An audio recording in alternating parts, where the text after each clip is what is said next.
My name is Andy, and this is the most magical podcast on earth. When I'm not on holiday at Walt Disney World, I'm planning a holiday to Disney. And when I'm not planning a holiday to Disney, I'm talking about Disney, with other UK fans like me who make the trip to Orlando and the House of the Mouse. So whether you're a parks professional or a Florida first-timer, this is the podcast for you.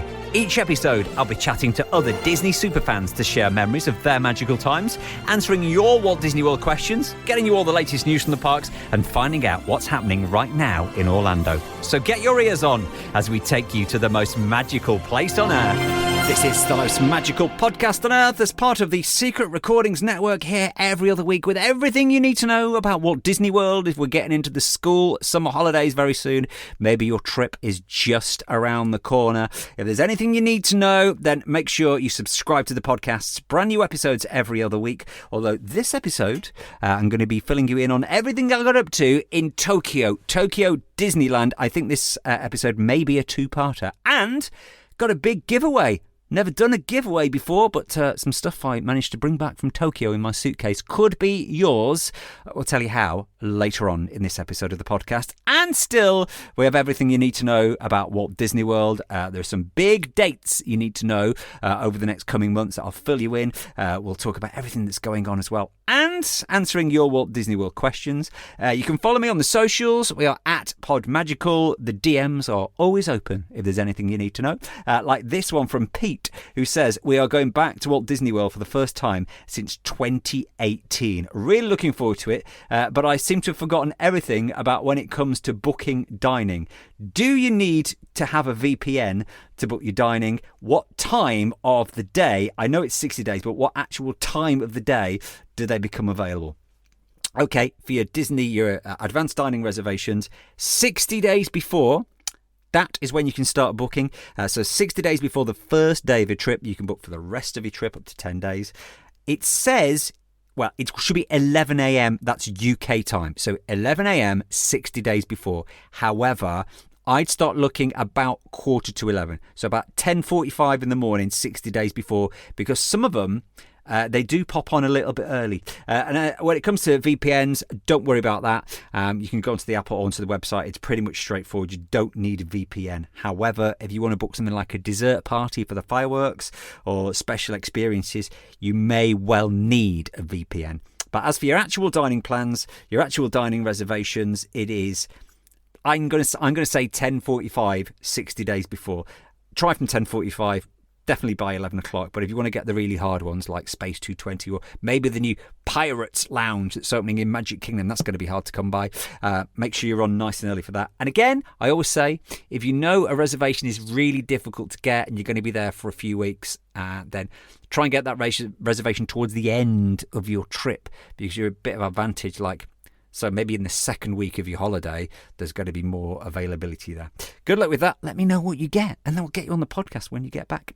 At PodMagical on the socials, give us a like, give us a follow, send me your questions. But now we go from Walt Disney World in Florida to, well, the other side of the world.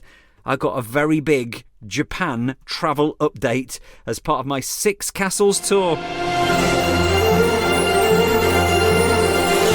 So I can officially now say that I am a fully paid up member of the Disney 6 Castles Club. There are 6 castles around the world, and it's taken me 25 years, but I've finally visited all of them now that I've come back from Japan. So let me tell you all about my trip to Tokyo Disneyland, where they have 2 parks. The original Tokyo Disneyland, which was opened 42 years ago. That's how long it's been, 42 years. They've got a park next door as well called Tokyo Disney Sea, which many people say is the greatest theme park in the world. Not just the greatest Disney theme park, the greatest theme park in the world, Tokyo Disney Sea. Is it? Well, you'll find out later on in this podcast. Let me tell you first of all, though, about getting to Japan. I did spend 2 weeks in Japan, 2 weeks in Tokyo. I'm not going to tell you all about my travels around Japan because there is so much to tell you about Disneyland itself. Getting to Japan was easy. If you listen to the China podcast when I went to Shanghai, that was very different. There were various things you need to do with visas and when you get there. Going to Japan is really simple. There's no visa required. There's just some paperwork that you can fill out on the plane, or you can even do it before you go. There is a website where you can fill out all your details. It gives you a QR code. So when you're going through immigration, you just flash that QR code with your passport and you're pretty much straight through. If you go into Tokyo and you want to know that, you're going to Japan, send me a DM. I'll send you the link just to make it easy for you, but I won't go into details right now. Getting to Japan, getting into Tokyo, that's pretty easy. And it was just then an Uber from the airport to my Disney hotel. However, the really complicated part started about 4 or 5 months before I even went. Now, let me tell you, going to the parks, booking your hotels, everything like that is pretty confusing. Out of all the Disney parks in the world, I'd say Japan is the hardest one to get right. So think of everything we've learned about going to Walt Disney World. Think about those early starts when we used to have to get the virtual queues at 7 a.m. Think about when you want to get your fast passes, when you want to get those dining reservations for the really difficult restaurants. Everything you have learned from Walt Disney World, consider that training for when it comes to going to Disney in Tokyo. So if you want to book, hotels become available to book only around 4 months before your visit. Yes, just 4 months. If you want to get your tickets for the parks, well, they go on sale about 2 months before you go. And when it comes to park tickets, there's no park hoppers at the minute. That is changing over summer, though. It's literally you buy one ticket for one park for one day. That's how it goes. However, and this is where it gets even more confusing, you can book a vacation package. Now, they go on sale about 5 months before your trip. Now, the vacation package, that is your hotel, it's your tickets, it's various fast passes, it gets you restaurant reservations. You also get gifts as part of this. You get popcorn buckets that you can have free refills, or you can have free unlimited churros or drinks, or you can do character meets. There are various types of these vacation packages, but they go on sale and sell out within seconds. Yes, hotel vacation packages go on sale and sell out like that. So you really do have to be on it. Not only do you have to be on it, you have to firstly work out when they do go on sale for what coincides with your trip, and also the time difference and getting your head around the language. But thankfully, Tokyo Disney do have an English language website that makes things a little bit easier. Now, these vacation packages, they're only like 1 or 2 nights long. So that only gives you like 2 or 3 days in the park. So you could do a Disneyland and a Disney Sea package, 1 park in each day, or you can do like I did, which was 1 day in Disneyland and then 2 days in Disney Sea. But then you can combine that with a normal hotel reservation, but you've got to make sure when they go on sale, which will be a little bit later, that you're booking the same kind of room category in the same hotel, so that hopefully when you get there to check in, they can link it all together so you're not moving from hotel to hotel or room to room. If you do have to do that, by the way, they'll move your baggages and everything for you. You just leave them in your room, your phone down, and they'll do that for you. So the vacation package is what I went for. A combination of vacation package and normal hotel rooms. This is what most UK tourists seem to have gone for, because you're going a long way. It's like a 13, 14-hour flight. It's a long flight to get you there. You're flying the other side of the world. You may never go back again. Which is, of course, what we say about going to Walt Disney World. It's a once-in-a-lifetime opportunity. But watching people's vlogs, I watched Adam Hatton's, and then he went back a few months later with Gary. I've watched the Kershaw's adventures. A lot of people seem to book the vacation package, so that's what I went for. To get the vacation package, you need to stay in certain hotels. So you can stay in the brand new Toy Story Hotel, which is one of their moderate ones. And if you do want to visit that hotel, you have to stay in it because they won't let you in otherwise. Or you can stay at the Ambassador Hotel, the original beautiful Disneyland Hotel, which is right in the gates of the Disneyland. Or you can stay in the brand new Fantasy Springs or the Miracosta. The Fantasy Springs and the Miracosta, they're over at Disney Sea, and they actually do have an entry into the park, straight into the Disney Sea Park. The other hotels are on a monorail loop. The monorail loop, you have to pay for the monorail, by the way. It's only got 4 stops. It's quite easy to get round. It's a couple of quid for a day's pass. to get around that. So Miracosta is where I stayed for the entire trip. Yes, it was a little bit pricey, but we pushed the boat out because this really was going to be a once-in-a-lifetime opportunity. And if I do go back to Tokyo and to Disneyland, would I stay at the Miracosta again? Probably not, because of the price, and I think I might get my head around how to do it differently. But obviously now I've been and I've done it quite an intense way. If I go back again and I don't manage to do anything, I don't feel like I'm missing out. But for this opportunity, I really want to make sure that I was getting everything done. I was getting in the parks, I was seeing the attractions, I was seeing the shows, I was seeing the parades, I was eating what I wanted to eat. So to really get everything done in the few days that I was going to be there, that's why I opted for the vacation package at Miracosta. Now, staying at these parks gets you into the park, wait for it, 15 minutes early. Yes. And you thought only half an hour at the Walt Disney World hotels was a bit tight. Well, Tokyo, you are getting into the parks 15 minutes early before regular park guests if you're staying at a hotel. However, in that 15 minutes, there is a lot to do. You are not just rope dropping, so you can run to your favourite attraction, the most popular attraction, be it the Beauty and the Beast attraction in Disneyland or the Fantasy Springs attractions over at Tokyo Disney Sea. Not only are you getting in, yes, you do have to make your way to one of those attractions as you beat the rest of the queue, but getting in early means you can do other things. So if you want to book fast passes, or you want to make sure you've got a dining reservation, or you want to see a show or anything like that, you can only do it once you are in the park. These things that you want to do on your Disney day, you can only do once you've scanned your ticket. So that 15 minutes is really valuable. And if you've seen the pictures or videos, people who aren't in the hotels really do take getting into that park early seriously. Some people are out there 2, if not 3 hours before the park opens, forming an orderly queue, sitting on the floor on a little map.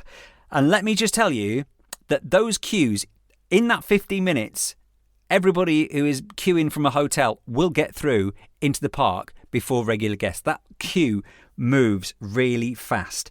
But 8:45 was the time that I had every day for my early morning entry. And let me tell you, 8:45 to the second is when they started letting people into the parks.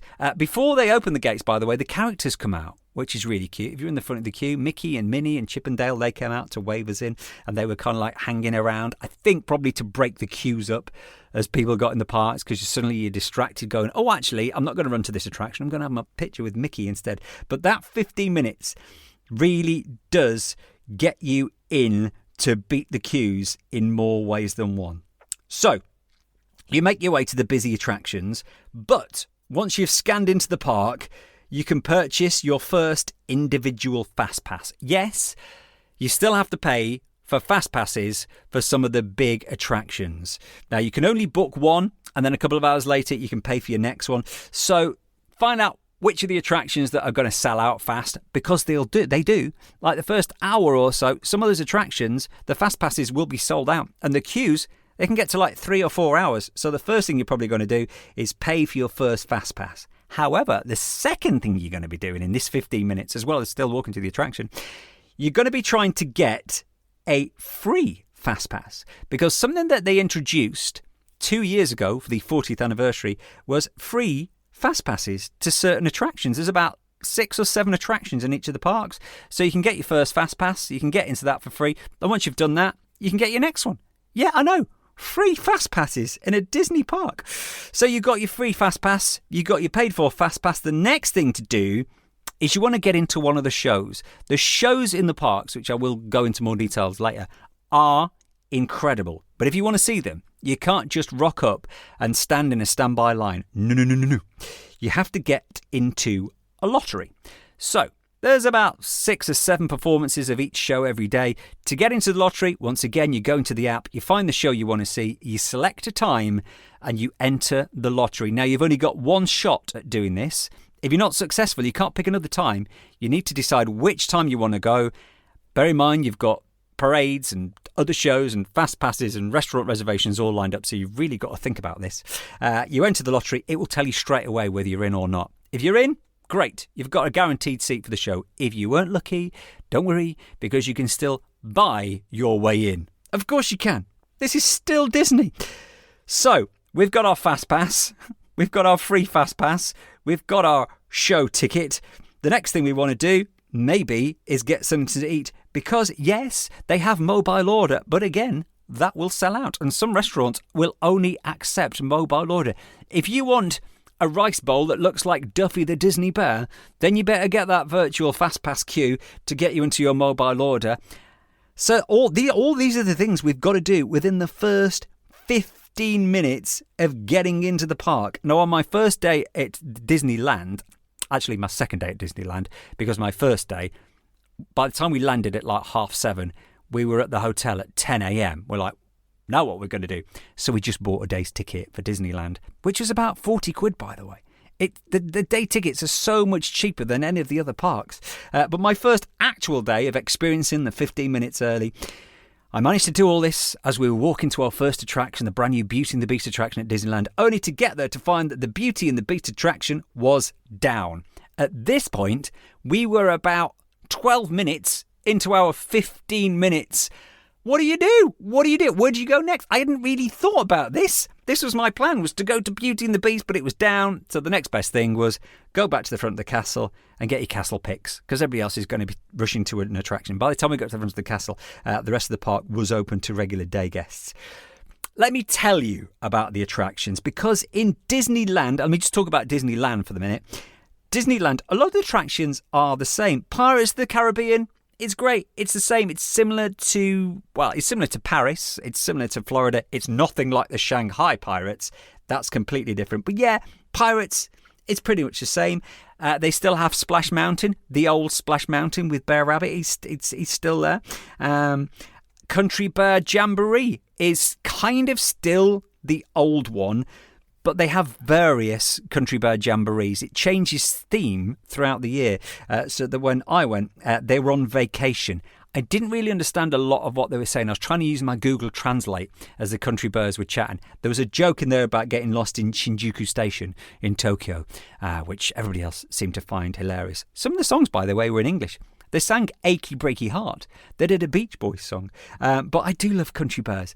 And just waiting to go in, because all in the queue rides, all the pictures for Country Bear Jamboree were all in English. So that bit you can still get. You can really understand that. Big Thunder is there as well. I managed to catch that before it went down for a little bit of a renovation. PhilharMagic is there, which has got a beautiful queue, by the way, in the lobby for the PhilharMagic Theatre. It's stunning.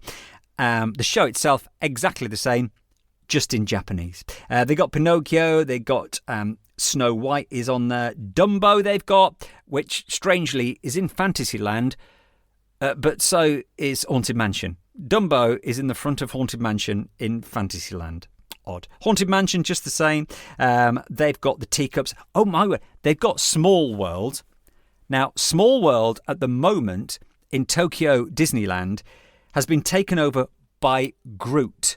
Yes, Groot from Guardians of the Galaxy is in It's a Small World. He is not just in it, he's in pretty much every country's scene. And they've not just like hidden him.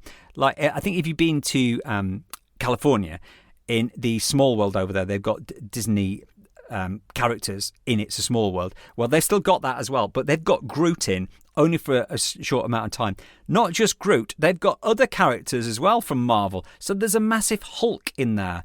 But he's massive, but he looks like he fits in to the It's a Small World attraction. Captain America, Black Panther, Ant-Man, they're all in there with Groot. Groot, who is disguised. So, for example, in the United Kingdom part, Groot's like one of the soldiers there with the bearskin hat on. In the India scene, he's dancing, he's belly dancing in front of the Taj Mahal. I'll put some of these clips on my socials, by the way, because it's such an incredible attraction. I thought, they'll just put a couple of Groots in there, and I don't understand why they've done this, but they really have gone for it, which does go for a lot of things at Tokyo Disneyland. Tokyo Disneyland is not run by Disney, as will be the new Abu Dhabi Disney attraction, the Disney park that's going to open there in like 5 or 6 years' time. It's designed and imagineered by Disney, but it's run by a completely different company. 100% in Tokyo is the Oriental Land Company who run both Disneyland and Tokyo Disney Sea. And for me, it feels like a lot of what they do is all for the customer. It's not a case of, okay, this is a great attraction, now how can we build it cheaper? This is a great attraction, how can we make it even better? Something you will notice from all the details, even from the queue.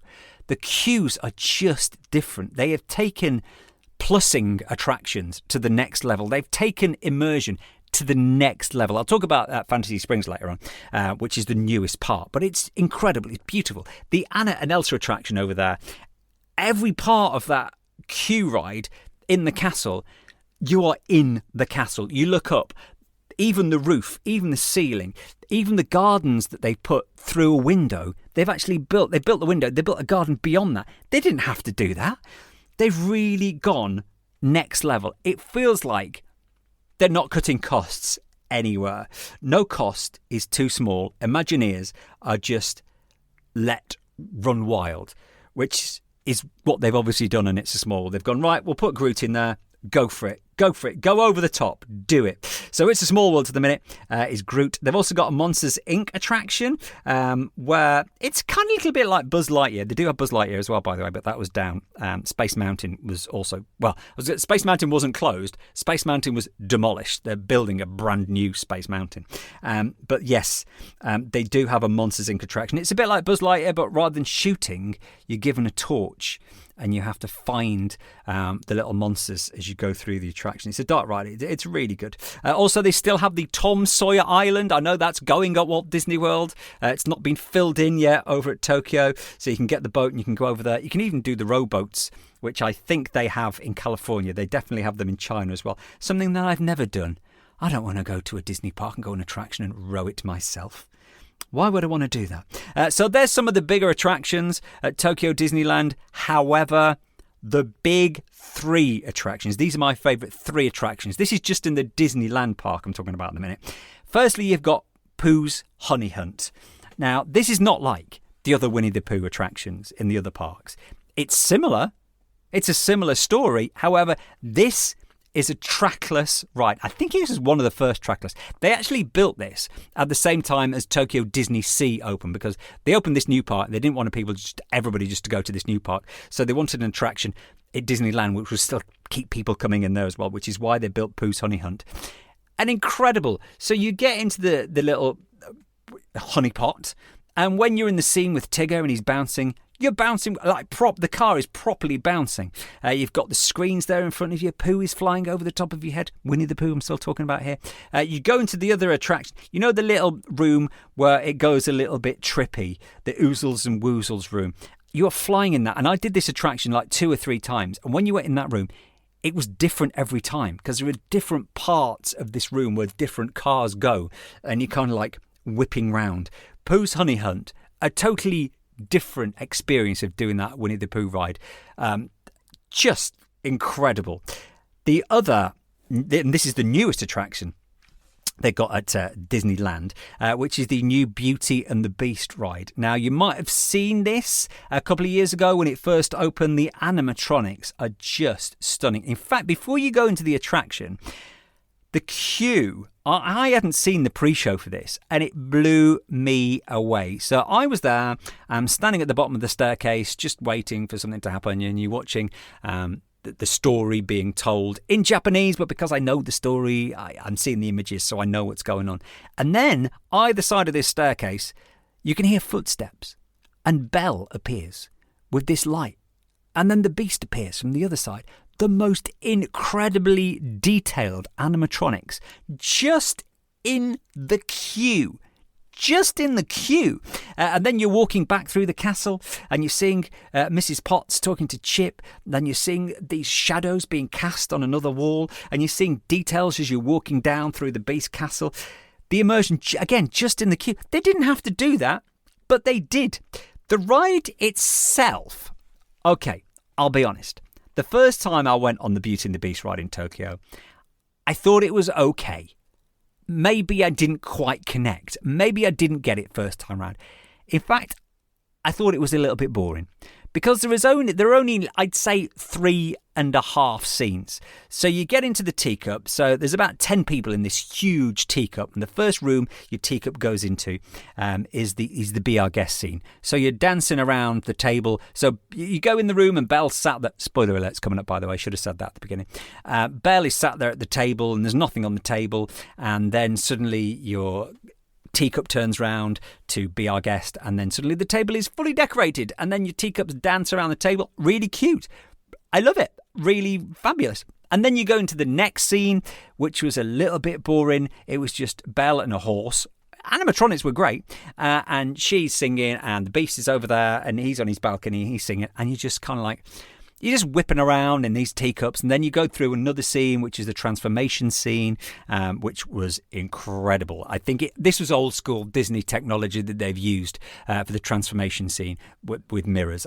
It's, they're never going to change that because it works. So why not? And then you go into the final scene when you're in the ballroom and the characters are changed back into the cells and you're dancing round to Taylor's Old as Time, Beauty and the Beast. And it's beautiful. And I came off the attraction. I thought, that was great. But because the middle scene was a little bit boring, I was maybe slightly disappointed. The second time I went on the attraction, I loved it just a little bit more. The third and final time I went on it, I really loved it. So here's the thing. You go in the teacups and you're dancing around in the teacups. The actual teacup attraction I'm talking about now, the old school teacup attraction. You don't think, well, that was boring. I was just sitting in a teacup spinning around. Well, in essence, that is what you are doing in the Beauty and the Beast attraction. However, it's beautifully choreographed. These teacups are dancing in time. It does feel like you're waltzing with the characters, but you're sat in this teacup going through the Beast's castle. So I must forgive the fact that I came out of that attraction first time around. I thought, this is a bit boring, because actually it's not. The detail and the choreography, it's just, you're beautifully dancing around the Beast Castle in a massive teacup. What's not to love about that? The other of my big attractions at Disneyland, and I was so worried that I wasn't going to see this because it was down for maintenance until my last day. So I did finally, on my last day, get to see the Baymax attraction. You might have seen videos of this. So the Baymax ride, Baymax's Happy Ride, basically, it's the same ride as the alien swirling saucers that we get at Hollywood Studios in Walt Disney World. However, it's Baymax themed. But it's more than just that. This attraction is more than just a ride. This attraction sums up the whole of the park. This attraction sums up Japan, it sums up Tokyo, it sums up the Japanese people, and it sums up the Japanese cast members who are the most incredibly, brilliantly, friendly, happy cast members you will ever meet. Disney cast members are great. They go above and beyond. In Tokyo, they take that even further. You never see a cast member without a smile on their face. You never see a cast member who's not waving. When they're not doing something, they're waving. When I say they're waving, I mean the whole time. I think they're trained. I think they are programmed to just continually wave. And you just find yourself waving back. People say, were there any language barriers or any problems? No, because a smile and a wave can say so much between you and the cast members. And the cast members are incredible. If this is the happiest place on the earth, then I actually think it must be even happier. What is happier than being happy? That is Tokyo Disneyland and the cast members. And on the Baymax attraction, they take this to the next level. So the Baymax, I say it's like the alien swirling saucers, and there are 6 different songs that are on the attraction.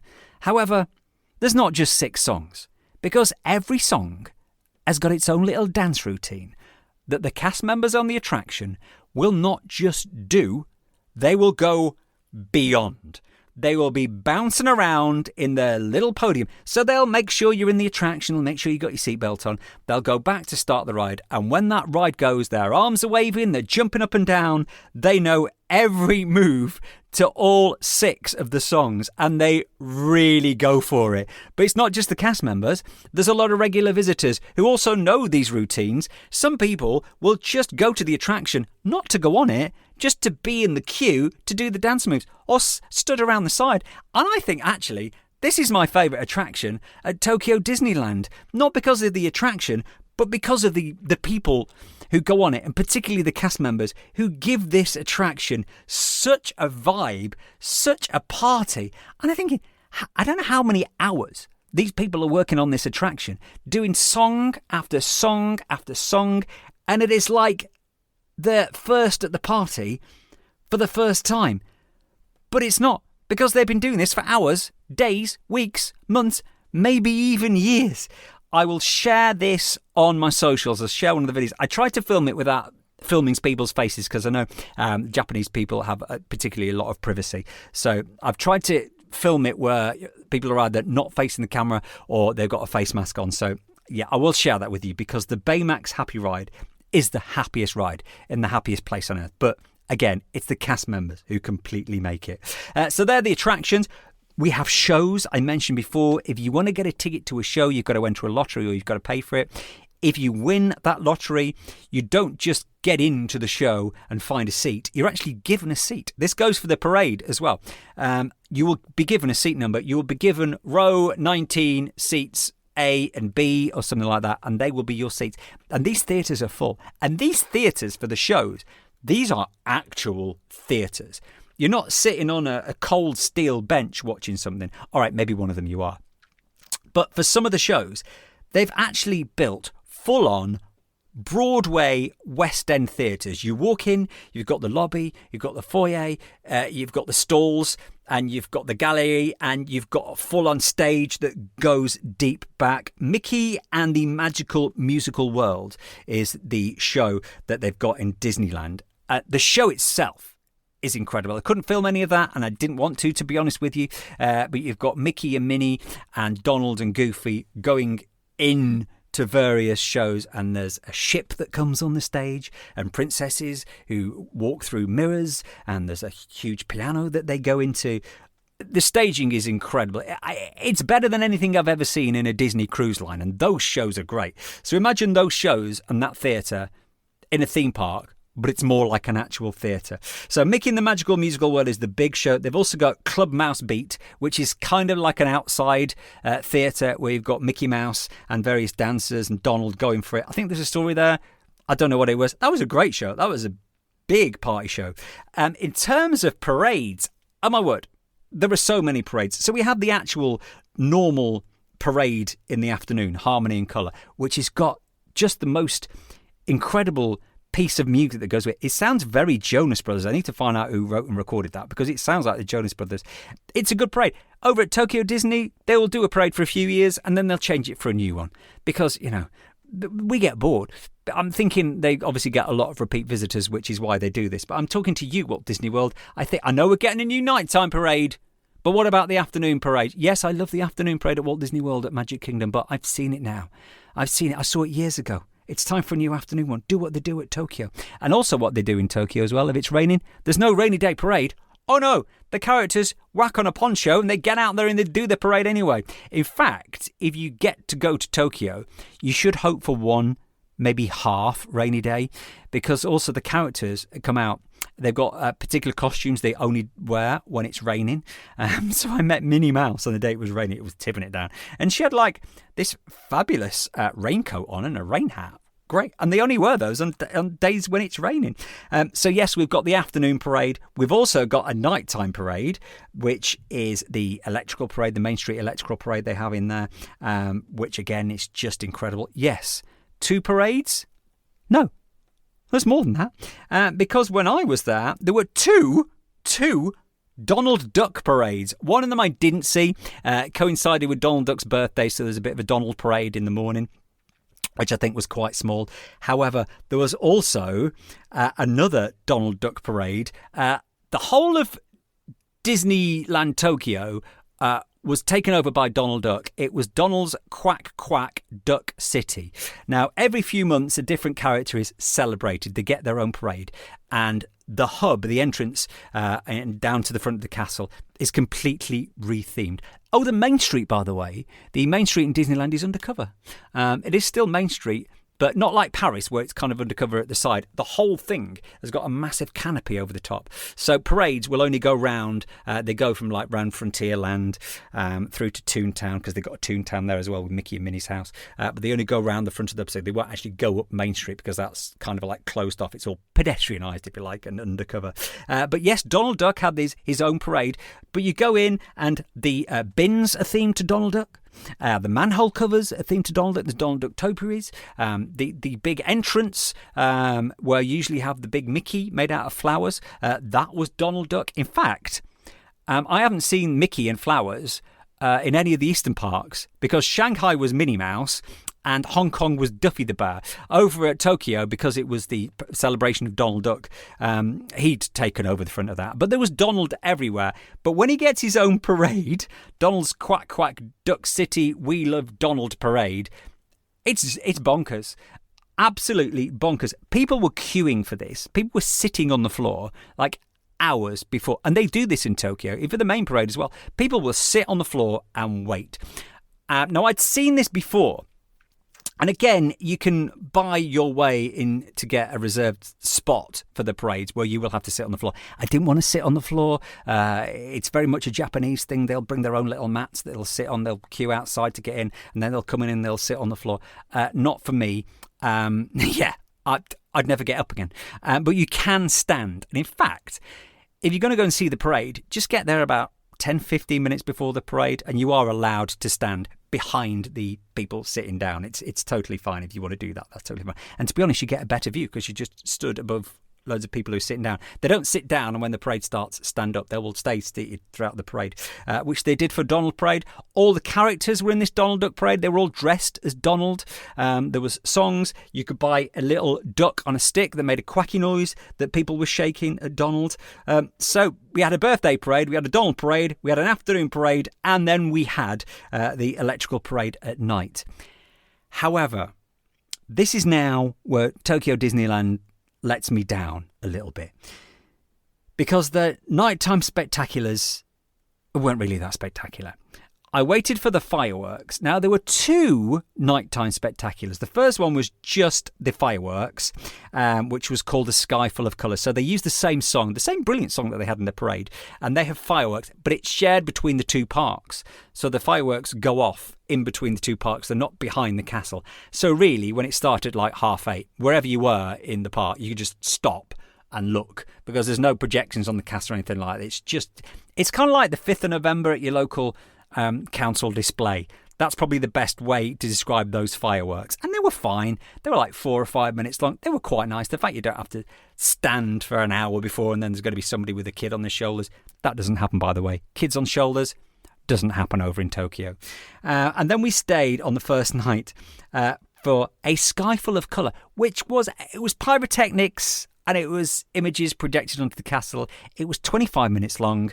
And, well, I'll put it this way. We saw it on the first night. We didn't bother going back to watch it on the other 2 nights at the Disneyland park because it wasn't very good. It really, out of all the 6 parks, nighttime spectaculars, Tokyo's was the worst. Yes, watch it once if you're going, but don't worry if you don't see it again. Use that time to get back in line for Beauty and the Beast because, like every park, the queues go down towards the end of the night because people are waiting for that. Let's talk about food before I go. And I think, by the way, the next podcast I'll talk about Tokyo Disney Sea because I realise I've waffled on so long just about Disneyland. I'm going to make this a 2-parter. So in 2 weeks, I'll talk about Tokyo Disney Sea. But let me tell you about the food, first of all, in Disneyland. There's a lot of cute things that you can get for Instagram. You might have seen the little alien mochi balls. So you get 3 in a pot. So they're like chewy consistency on the outside. And there's like a cream filling on the inside. One is strawberry, one is custard, and one is chocolate. They're only about £2. Pretty much like everything at Tokyo Disneyland, the food wasn't that expensive. You want to buy a bottle of water? It was like £1 or something from the vending machine. Oh, yes. They have vending machines, by the way. Like in Japan, they love a vending machine in Japan, and that goes for the parks. But the vending machines are themed to the area. Again, I will share this on the socials. There's like an Alice in Wonderland vending machine that looks like a teapot. The ones in Frontierland, they've got wood on them, so they fit into everything is themed. Even the vending machines, the bins, the vending machines. Everything is themed. The alien mochi balls, so yeah, they were £2. I also went for the Baymax curry that you might have seen. I struggled to find where this was on sale because I went in Tomorrowland where the Baymax attraction is, but it wasn't there. It was a coffee shop on Main Street that sells the Baymax curry. So popular that is that you've got to get in early to reserve your spot. You've got to get a dining reservation for that, which you can book before you go, by the way. You need to set your alarm for 1 o'clock in the morning, like 30 days before or something. I didn't do that, but thankfully I just kept checking the app. Like you do, we've learned this at Disney World. Just keep checking. There's going to be a cancellation. So we managed to get into the coffee shop to get the Baymax curry. I also had a couple of little buns that looked like Chippendale's bum. One of them was sweet potato. The other one was tomato and chicken. So like a sweet and a savoury one in there. They love popcorn. Oh my word, the popcorn at Disneyland in Tokyo is next level. You might have heard about this. My favourite wasn't any of the sweet ones. So there's the normal caramel one. There's there's the sweet and the salty. There was a honey one in front of Winnie the Pooh, which was all right. My favourite popcorn that they had was the curry popcorn. And I only had it because I thought, well, I'm here. I'm never going to get this anywhere else. I've got to try it. I had it about 2 or 3 times. Oh, it's so Moorish. Think of Snacker Jacks. You know when you get a Snacker Jack, a savoury Snacker Jack? It's like that. But curry flavor, it really does work. And with the vacation package, I got to choose a popcorn bucket, which, by the way, they'd only recently changed. I'd seen this on vlogs. You get the vacation package, they give you the popcorn bucket, and it's just a standard one. But recently they changed it, so you can have any popcorn bucket. They have some incredible popcorn buckets over there. In fact, popcorn is so big that in Disneyland Park, there is a shop that just sells all the different popcorns and all the different popcorn buckets. So if you don't want to find the individual popcorn stall, just go into this shop. Take your pick. So yeah, popcorn is very big over there. In terms of drinks, yes, you can buy alcohol in the parks, and beer and wine. Wasn't that expensive, just a few quid to get it. But the drink that I loved most, and on one of the days with the vacation package, we were given a little ticket to have as much drinks as we like. Not alcoholic, but any of the other drinks. Even the speciality drinks you can have. So we got our money's worth on that. But kept drinking apple tea soda. Now, I don't know whether you've ever heard of TDR Explorer. As a guy called Chris, I think he's Canadian, but lives over in Japan. He does some incredible vlogs and guides to the Tokyo park. So do give him a follow if you want somebody to follow. If you're thinking of going over to Japan, and please do go to Japan. If you've been to Walt Disney World a few times, you want to do something different. And I've mentioned this before. How often do you get the opportunity to walk down Main Street for the first time? More than once. Take that in. But yeah, if you want to know more about the parks, well, you can check out the stuff that I'm going to put on socials over the next couple of weeks. Or Chris, TDR Explorer. He's a really good one to follow. But as I mentioned, there are 2 parks in the Tokyo Disney Resort. I've just been telling you all about Tokyo Disneyland that's been open now for 42 years. Let me tell you about Tokyo Disney Sea, the park next door, the newest of the 2 parks. Is it the most incredible theme park in the world? That's what people call it. Well, I'll tell you more about that on the next podcast. And if you would like a little piece of Tokyo Disneyland for yourself, then I've got a little bit of a competition on the go. I managed to bring back some swag from my stay at Tokyo Disney. And if you'd like to get your hands on it, there's 2 chances to win. One right now on Instagram and over on TikTok. So follow us at PodMagical, Instagram and TikTok, the most magical podcast on earth. All the details are on there. The competition will run right across the weekend into early next week. And then on our next podcast, which will be the bonus one, which will be this time next week, I will announce the winner. So have a look, give us a like, give us a follow at PodMagical, Instagram and TikTok. You can enter both. 2 chances to win. All the details are on there, and maybe you could win some swag that's come all the way from Tokyo in my suitcase. If you're going to Walt Disney World over the next few weeks, maybe you're getting ready now because it's these kids' summer holidays. It's Cool Kids Summer right now at Walt Disney World with lots of events going on. The new Little Mermaid show is now open, as is the new Villain show at Hollywood Studios. Epic Universe is already open. Looks like they're getting ready to expand already. Some dates for your diary, things that are going to be happening soon. Some announcements from Walt Disney World, some news over the last few weeks. We know the date of the first for the new nighttime parade. Yes, I know, we're getting a new parade, a new nighttime parade at last. July the 20th. At Magic Kingdom will be the first night for the brand new nighttime parade. Never been seen before. It's not the Main Street Electrical Parade. It's a brand new Dreamlights Parade, 20th of July. But then, of course, when we get into August, we're going to be having Halloween parties. So then it's going to be on every other night. But 20th of July, if you're going to be there for that, you can catch that. And then a couple of days later, Test Track reopens July the 22nd. There's new music, new scenes, new tech. You'll be able to see what cars see. This looked like it's been a bit of a big money upgrade. Of course, Test Track over at Epcot has got a sponsor, so they can kind of push the boat out a little bit, or the car. General Motors sponsors that. But yeah, the 22nd of July, Test Track will reopen.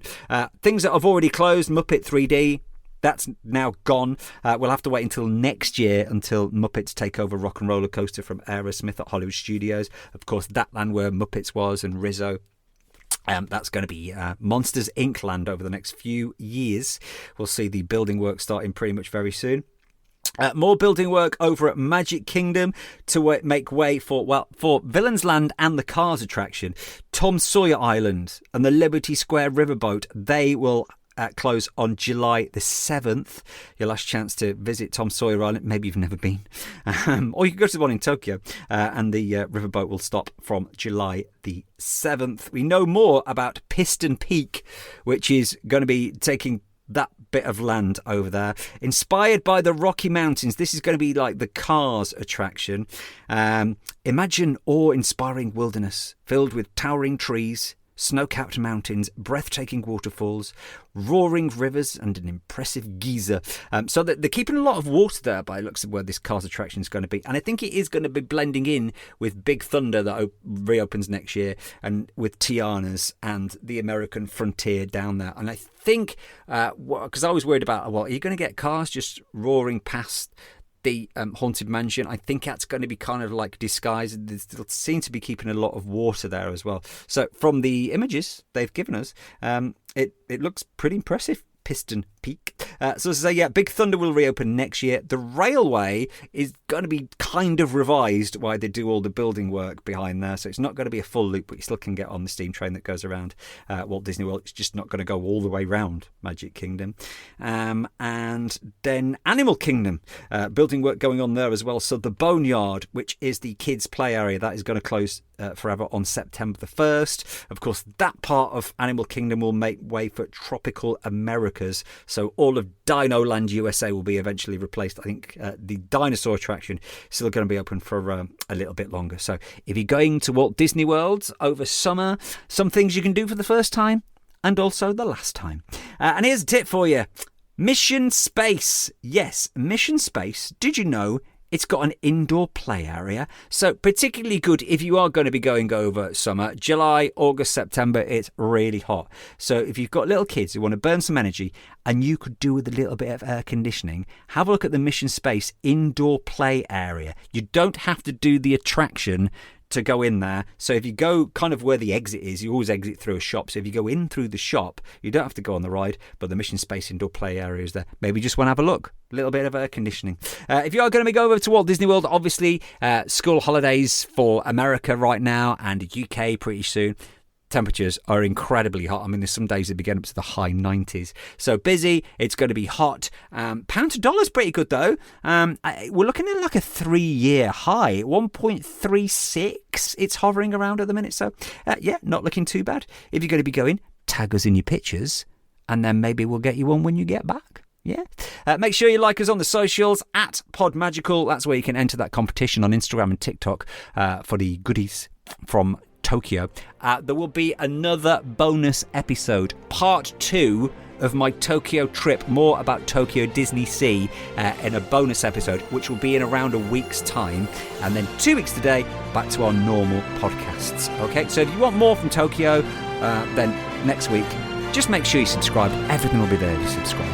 And until then, please stand clear of the doors.